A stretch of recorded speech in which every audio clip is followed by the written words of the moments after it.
হলো তোমার বাড়ি ও সুন্দরী এক পলকে মনটা নীলাকারি। এই গানটা দেওছেন একটু শুনি।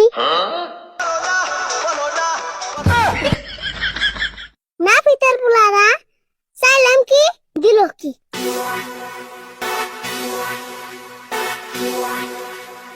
ঘর না কি হলো?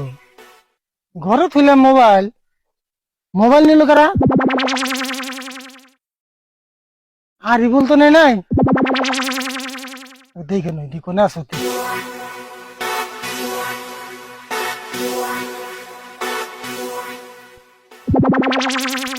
ও সান্দু, তুমি মোবাইল নিয়ে বেরেছ? খারাপ দেখতেছি আজকে।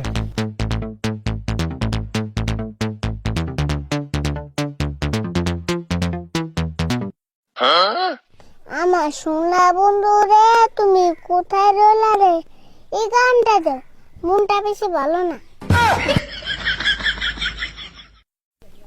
বাপ রে বাপ, এই তুই কি গান শুনাস?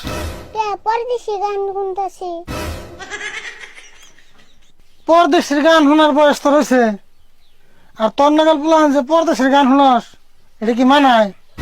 পরদেশির গানে কি যে আছে তুমি কি বুঝবা?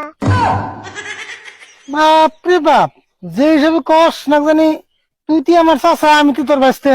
পরদেশির গানে মজা আলাদা। তোর গান শুনো না কোনা, তোর পরদেশের গান টান শুনো না কোনা, মোবাইল দে না খুঁয়ে মোবাইল নিস। যেমন করে গান শুনা অন্য করে জানি পড়াটাও জানি ঠিক থাকে। এই যে কয়দিন আগে বলে ইংরেজিতে কোনো টিউশন রেখে দিছি, পরীক্ষা পরীক্ষার রেজাল্ট দেবো না, দেবনি ইংরেজিতে যদি 100-র ভিতরে 100 না পাস, তারপরে বুঝবি। চিন্তা করো না, 100-র ভিতরে 150 পাম। তামসা করাস না, এই পড়াবাতে নিয়ে তুই আমার নাকি তামসা করাস। তামসা না, তুমি তো আগে শুরু করলা। দয়াকারী ভুল রাগ ওড়াবি না বলে, এমনি গেলে কামাই বাতি নাই। আজকে 2 মাস ধরে বাড়তে বসেছি, একটা ইনকাম নাই। তোমার বাড়িতে বুয়া থাকবার কই করা